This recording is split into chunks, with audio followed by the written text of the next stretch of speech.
తెలుగు రాష్ట్రాల నుంచి మాత్రమే కాకుండా దేశంలోని చాలా రాష్ట్రాల్లో ఉన్న శ్రీవారి భక్తులు తిరుమలకు వస్తుంటారు. అయితే తిరుమలలో ముందస్తు టికెట్ల బుకింగ్ కావాలంటే దాదాపు 3 నెలల ముందే టికెట్లు బుక్ చేసుకోవాల్సి ఉంటుంది. లేదంటే సర్వదర్శనం, స్లాటెడ్ సర్వదర్శనం మార్గంలోనే శ్రీవారిని దర్శించుకోవాల్సి ఉంటుంది. అయితే అన్ని రకాల భక్తులకు వీలైనంత తొందరగా శ్రీవారి దర్శనం కల్పించాలని తిరుమల తిరుపతి దేవస్థానం అధికారులు ఏర్పాట్లు చేస్తున్నారు.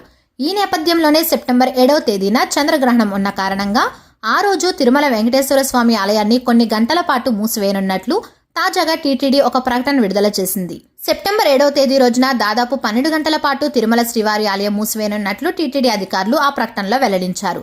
భారత కాలమానం ప్రకారం సెప్టెంబర్ 7వ తేదీన రాత్రి 9:50 ప్రారంభం కానున్న చంద్రగ్రహణం ఆ రోజు అర్ధరాత్రి 1:31 ముగియనుందని టీటీడీ తెలిపింది. సాధారణంగా గ్రహణానికి 6 గంటల ముందు నుంచే శ్రీవారి ఆలయం తలుపులు మూసివేయడం సంప్రదాయంగా వస్తోంది.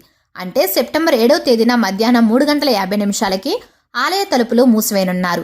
గ్రహణం పూర్తి అయిన తర్వాత సెప్టెంబర్ 8వ తేదీ సోమవారం రోజున తెల్లవారుజామున 3 గంటలకు సుప్రభాత సేవతో శ్రీవారి ఆలయ తలుపులను తెరిచి శుద్ధి చేసి పుణ్యవచనం నిర్వహించనున్నారు. ఆ తర్వాత ఏకాంతంగా తోమాల సేవ, కొలువు, పంచాంగ శ్రవణం, అర్చన సేవలు చేయనున్నారు. అనంతరం ఉదయం 6 గంటల నుంచి భక్తులను శ్రీవారి దర్శనానికి అనుమతించనున్నట్లు టీటీడీ అధికారులు ఆ ప్రకటనలో స్పష్టం చేశారు.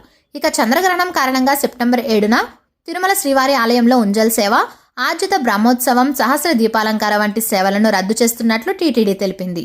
ఇక సెప్టెంబర్ 7వ తేదీన మధ్యాహ్నం 3 గంటల నుంచి తిరుమలలో అన్నప్రసాదం అందించడం నిలిపివేయనున్నట్లు వెల్లడించింది. తిరిగి సెప్టెంబర్ 8వ తేదీన ఉదయం 8:30 నుంచి అన్నప్రసాదాలను పంపిణీ చేయడం పునఃప్రారంభించనున్నట్లు పేర్కొంది. అన్నప్రసాదం రద్దు చేయనున్నట్లు తెలపడంతో ఆ రోజున తిరుమలకు వచ్చే భక్తుల కోసం ముందస్తుగా 30,000 పులిహార ప్యాకెట్లను సిద్ధం చేయనున్నారు. వీటిని సెప్టెంబర్ 7వ తేదీన సాయంత్రం నుంచి భక్తులకు పంపిణీ చేయనున్నట్లు టీటీడీ అధికారులు తెలిపారు. శ్రీవారి ఆలయం ఎదురుగా ఉన్న వైభవోత్సవ మండపంతో పాటు Ram Bagicha, PS1, CRO office, ANC ప్రాంతాల్లోని ఫుడ్ కౌంటర్లు, శ్రీవారి సేవా సదన్ వద్ద ఈ పులిహార ప్యాకెట్లను భక్తులకు అందించనున్నట్టు వెల్లడించారు.